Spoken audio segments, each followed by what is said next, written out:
আসসালামু আলাইকুম। কেমন আছেন সবাই? আশা করি ভালো আছেন। আজ দুপুরবেলা নার্সারিতে গেছিলাম। তো নার্সারিতে যাওয়ার পর এই ফুল গাছগুলো নিয়ে আসলাম। আমার ছাদে তো অনেক রকমেরই গাছ আছে, ফল গাছ, তারপর শাক সবজি সব কিছুই আছে। তো আমার বারান্দাটা হচ্ছে খালি আছে। বারান্দাতে আমি সব ধরনের ফুল গাছ লাগানো ট্রাই করব।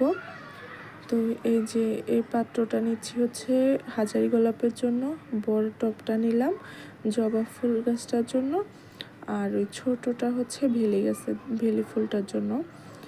তো এখানে তো উনি বললো যে লাল একদম খয়েরি গোলাপ যেটা ওটাই ফুটবে, দেখা যাক কি হয়।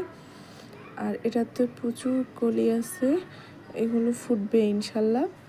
তো চলেন এগুলো গাছ